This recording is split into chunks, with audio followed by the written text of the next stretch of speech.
Okay guys, तो हम next tutorial में जाते हैं, आगे बढ़ते हैं। नेक्स्ट ट्यूटोरियल हमारा HTML elements and attributes. Okay, तो मैं थोड़ा सा इसमें नया फाइल क्रिएट करना और उसको ओपन करना समझा रहा हूँ। ठीक है, तो आपको यदि new.html फाइल बनाना है तो आप एक नया फाइल बना लो, फिर उसमें आप HTML5 सेम टाइप करो, आपको सेलेक्ट करना है, सेकेंड वाला टैब दबाना है and that is done. Okay, तो आप फिर यहाँ पर जो हमारा HTML एलिमेंट्स, हमारा जो नया ट्यूटोरियल होगा एंड एट्रीब्यूट्स, वो इस पर्टिकुलर फाइल में जाएगा। ओके, न्यू की जगह मैं इसका नेमिंग दूसरे तरीके से भी कर सकता हूँ। जो भी मेरा फोर्थ चल रहा है, या मैं सिर्फ फोर्थ लिख देता हूँ। ठीक है, पर अब इसको ओपन कैसे करेंगे? मेरा जो है ये तो ओनली index.html फाइल ओपन कर रहा है। तो आप यहाँ URL देख सकते हो।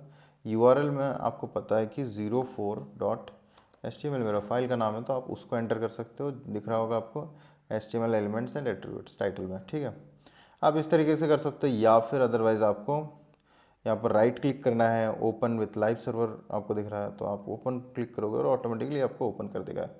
ठीक है, तो आप दोनों में से कोई भी एक तरीका यूज़ कर सकते हो। तो उसको एक्सप्लेन करते हुए आगे बढ़ते हैं। हम एलिमेंट्स में पढ़ने वाले हैं block and versus inline elements क्या होते हैं, एट्रीब्यूट्स इन HTML क्या है, ठीक है, and global attributes, particular global attributes हमारे पास क्या क्या अवेलेबल है, और proper nesting and closing tags of tags. तो प्रॉपर नेस्टिंग कैसे करना है, क्लोजिंग टैग्स कैसे करेंगे। ओके, तो हम सबसे पहले स्टार्ट करते हैं इनलाइन एंड नॉर्मल ब्लॉक। ठीक है, ब्लॉक एलिमेंट्स का मतलब है जो पूरे के पूरे एरिया को कवर कर लेते हैं। उनका कहना है मुझे कोई जगह ही नहीं छोड़नी है। सिंपल है, ब्लॉक का मतलब यही है कि वो फुल एरिया को कवर कर लेते हैं। ठीक है, मैं थोड़ा सा यहाँ पर मतलब इंक्लूड कर रहा हूँ CSS, ताकि आपको समझ में आए। ठीक है, जस्ट थोड़ा सा मुझे मतलब थोड़ा सा इसमें सपोर्ट करना। मैं एक बैकग्राउंड कलर दे रहा हूँ, ठीक है, और मैं एक दूसरा ले लेता हूँ span. Okay, tab and then span, ये मैं इनलाइन बोल देता हूँ, इनलाइन एंड देन ब्लॉक। ठीक है, मैं इसका कलर कर देता हूँ ब्लू। डन, डन, सेव कर दिया हमने। तो आप देखोगे इनलाइन और ब्लॉक का डिफरेंस काफ़ी इजी है समझना, कि जो ब्लॉक होता है वो खुद के लिए पूरा का पूरा एरिया कवर कर लेता है, जितना भी उसे उस पर्टिकुलर ब्लॉक में मिलता है। जो उसे फ़र्क नहीं पड़ता है उसके आसपास कौन है कौन नहीं है, वो पूरा का पूरा कवर करेगा। पर जैसे ही आप इनलाइन दो एलिमेंट डालोगे, जैसे पहला एलिमेंट इनलाइन 1, इनलाइन 2, तो आप देखोगे ये एक दूसरे के साइड में हो जाते हैं, है ना। तो इसको लाइट ब्लू कर देता हूँ। ठीक है, तो आप देखोगे कि ये एक दूसरे के साइड में हो जाते हैं इनलाइन एलिमेंट्स। पर जैसे ही मैं दो ब्लॉक एलिमेंट को डालता हूँ, जैसे ब्लॉक 1, ब्लॉक 2, ठीक है, तो आपको दिखेगा कि ये ऑटोमेटिकली दोनों अपने अपने ब्लॉक में है। यदि मैं इनको मतलब इस दो स्पैन के बीच में डालता हूँ, तो ये अपना पूरा कवर कर रहा है इनलाइन, जितना उसका विड्थ है ना। ब्लॉक का मतलब है मुझे फ़र्क नहीं पड़ता है मेरे पास कितना विड्थ है कितना नहीं है, मैं पूरा का पूरा जितना मेरे पास एरिया है ना, पर्टिकुलर रो में, तो मैं उसको कवर करूँगा। और जो इनलाइन का मतलब है मेरी सिर्फ इतनी सी विड्थ है, तो मुझे सारी चीज़ें ज़रूरत नहीं है, तो मैं इतना सा ही कवर करूँगा। तो इनलाइन और ब्लॉक का सिंपल सा मीनिंग है। ठीक है, इनलाइन जो है दूसरे एलिमेंट्स को साथ में रखने के लिए सपोर्ट करते हैं, वो बोलते हैं कि भाई भाई, ठीक है, और दोनों साथ में रहते हैं। अदरवाइज़ जो ब्लॉक एलिमेंट्स है वो अपने जगह को कभी भी नहीं छोड़ते, वो पूरे ब्लॉक को कवर कर लेते हैं। ओके, तो दैट इज़ द डिफरेंस।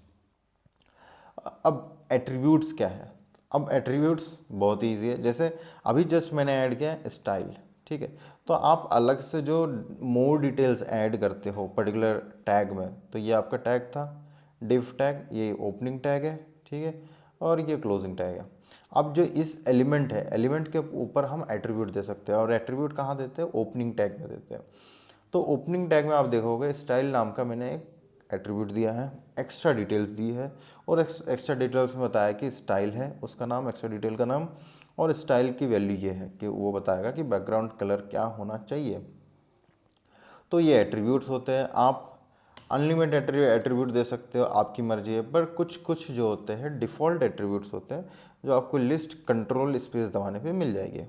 ये डिफ़ॉल्ट एट्रीब्यूट्स है, ग्लोबल एट्रीब्यूट्स है पर्टिकुलर एलिमेंट की। तो आप इस तरीके से दे सकते हो, जैसे कि मेरे पास एक टाइटल नाम का एट्रीब्यूट है। ओके, तो आप कभी कभी चाहते हो कि जैसे ब्लॉक 2 पे होवर करे तो उसको ब्लॉक 2 नाम का दिख जाए, वो क्या काम करता है। Okay, so it is a block element. Easy है ना। अब मैं जैसे ब्लॉक 2 पे होवर करूंगा तो मुझे it is a block element दिख रहा है। तो ये कहाँ से आया है, मोर डिटेल उसके ऊपर ये नए एट्रीब्यूट से आया है। एट्रीब्यूट का नाम है टाइटल। ओके, तो आप टाइटल देख सकते हो होवर करने पर पर्टिकुलर कंपोनेंट पर, और it is a block element. तो आप जो भी टाइटल दोगे तो इसको एट्रीब्यूट बोलते हैं, जो आप एक्स्ट्रा एग्जाम्पल देते हो। ठीक है, तो ये सिंटैक्स सिंपल है। आप पहले एक एट्रीब्यूट का नाम लिखते हो इक्वल टू जो भी आप स्ट्रिंग में देना चाहते हो। ठीक है, इस तरीके से आप दे सकते हो। अब हमारे पास कुछ कुछ एग्जाम्पल ग्लोबल एट्रीब्यूट के एग्जाम्पल है, जैसे कि आप आईडी नाम का दे सकते हो। तो आईडी जो है यूनिक होनी चाहिए पर्टिकुलर पेज में, पर्टिकुलर फाइल में। ओके, पर्टिकुलर पेज बोल सकते हैं हम लोग। तो पर्टिकुलर फाइल में जैसे कि ये ब्लॉक है 2, ये मेरी इसकी आईडी है। ओके, तो इस तरीके से आप आईडी दे सकते हो सब में। Then equal to block 1। Okay and done. तो आपके पास इस एलिमेंट के पास दो एट्रीब्यूट हो गए, आईडी एंड स्टाइल। तो आप जितना चाहे उतने एट्रीब्यूट दे सकते हो, आपकी मर्जी है। सेम आप क्लास दे सकते हो, स्टाइल दे सकते हो, टाइटल मैंने दिखाया है। हिडन का यूज़ कर सकते हो यदि आपको कोई एलिमेंट हिडन रखना है, जैसे कि मैं ब्लॉक 2 को यदि मुझे हटाना नहीं दिखाना है तो मैं हिडन कर सकता हूँ, वो पूरा का पूरा एलिमेंट गायब कर देगा। यदि किसी एलिमेंट को मुझे एडिटेबल बनाना है, जैसे कि मैं कंटेंट एडिटेबल लिख देता हूँ, तो ऑटोमेटिकली ये जो एलिमेंट है मैं इसको एडिट कर सकता हूँ, है ना। ये इसका बहुत अच्छा यूज़ है। जैसे कि आप किसी भी मतलब वेबसाइट पे जा रहे हो, जैसे गूगल में चले गए, ठीक है, google.com। ठीक है, आप गूगल में चले गए, अब आप इसको कंटेंट एडिटेबल बनाना चाहते हो, ठीक है, किसी पर्टिकुलर पोर्शन को। तो आप जाओगे, आपने सेलेक्ट किया, आप किसी को बताना चाहते हो देखो मैंने एडिट कर दिया है वगैरह वगैरह, है ना, किसी को शो करना चाहते हो तो आप इस तरीके से जाओ। ठीक है, कंटेंट एडिटेबल, ये एंटर किया, अब ये एडिटेबल हो गया, दिखा आपको। तो अबाउट जो है दीपक मंडल हो गया। तो जबकि मैं वेबसाइट किस पे google.com पर हूँ, तो आपको दिखा होगा कि कंटेंट एडिटेबल से ऑटोमेटिकली जो मतलब पर्टिकुलर एलिमेंट होता है वो एडिटेबल हो जाता है। आप उसमें कुछ भी वैल्यू दे सकते हो, जैसे आप डेनिमाई दे दो। ठीक है, तो आप ट्राई कर सकते हो। इससे गूगल पे कोई इफेक्ट नहीं पड़ता है, किसी भी चीज़ पे कोई इफेक्ट नहीं पड़ता है। ये सिर्फ एडिटेबल बनाता है। फिर जब आप अगली बार रिफ़्रेश करते हो तो ऑटोमेटिकली पिछला ही डेटा दिखेगा आपको। ठीक है, तो आप ये कहीं पर भी ट्राई कर सकते हो। नेक्स्ट हमारा है टैब इंडेक्स। टैब इंडेक्स बहुत इंटरेस्टिंग चीज़ है, देखो, है ना। तो आप कई बार क्या होता है, आप जब नेविगेट करते हो किसी भी पेज पे, जैसे मैं यहाँ नेविगेट कर रहा हूँ, ठीक है, तो मैं टैब दबाता हूँ, ऑटोमेटिकली मुझे अगले पर्टिकुलर पॉइंट पे ले जाता है ना। तो टैब इंडेक्स से ये डिफाइन करते हैं कि आप फर्स्ट किस पे जाना चाहते हैं, सेकंड किस पे जाना चाहते हो। ठीक है, तो मैं चाहता हूँ कि ये टैब 2 हो, मतलब जब दूसरी बार दबाऊँ, मतलब जब दो नेक्स्ट मतलब दूसरी बार दबाऊँ तब मेरा टैब 2 पर आए। फिर मैं एक बार लिख देता हूँ, ये हो जाएगा टैब 3। Okay done. अब मेरा सिंपल सा कॉन्सेप्ट है कि मैं यदि कोई भी टैब दबाता हूँ तो देखो,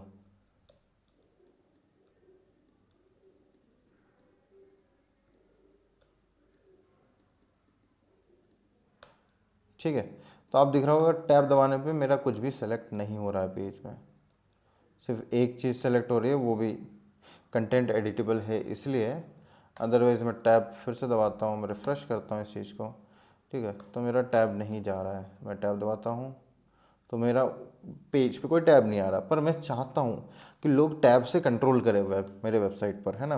तो मैं टैब इंडेक्स दे सकता हूँ कि वो जब दूसरी बार टैब दबाए तो इस पर्टिकुलर डिप पे जाए, जब पहली बार टैब दबाए तो इस पर्टिकुलर इंडेक्स पे जाए, है ना, और जब उसके बाद भी और टैब दबाए तो ये इस पर्टिकुलर इंडेक्स पर जाए। ओके, तो यदि मैं चेक करता हूँ इस पर टैब दबा के, तो ये पहला तीसरा देखा। तो इस तरीके से मैं फिर से स्टार्टिंग से आता हूँ, तो पहले पर गया, दूसरे पर गया, तीसरे पर गया। तो ये डिपेंड करता है टैब इंडेक्स पर। तो जो टैब कंट्रोल्स होते हैं, आप टैब इंडेक्स पर डिपेंड करता है। आप टैब इंडेक्स दे सकते हो। मैं इसको हटा के दिखा देता हूँ सारी चीज़ें। तो मेरा पहला दिया हुआ है, दूसरा दिया हुआ है, तीसरा दिया हुआ है, उसके हिसाब से ये काम कर रहा था, पहला, दूसरा, तीसरा। यदि मैं इसको स्विच कर देता हूँ कि पहला मेरा ये है, पहला, दूसरा, तीसरा, मैं इसको स्विच करता हूँ तो पहला, दूसरा, तीसरा, परफेक्ट। ओके, तो इस तरीके से टैब आपका काम करता है ना। तो काफ़ी इजी वे है कंट्रोल करने का टैब, और इस तरीके से आप एट्रीब्यूट के थ्रू चीज़ें कंट्रोल कर सकते हो। तो बहुत सारी फंक्शनैलिटी, बहुत सारे स्ट्रक्चर लेआउट जो आप HTML प्रोवाइड करता है, आपको वो बस यूज़ करते आना चाहिए। अदरवाइज़ आपको बहुत सारे इश्यूज होते हैं कि आप कैसे मेंटेन करोगे, कैसे क्या करोगे, है ना, ये सारे इश्यूज। अब आते हैं नेक्स्ट चीज़ पर, प्रॉपर नेस्टिंग क्लोजिंग टैग कैसे करते हैं। ओके, तो आप प्रॉपर नेस्टिंग कैसे करोगे। सबसे पहली बात, आपके पास बॉडी है, ठीक है, बॉडी में सेक्शन है, एक नैव सेक्शन है, ठीक है। फिर आप बोल रहे हो कि मेरे पास अनऑर्डर्ड लिस्ट है, फिर बोल रहे हो कि मेरे पास लिस्ट आइटम है, वो कितने हैं, 5 हैं।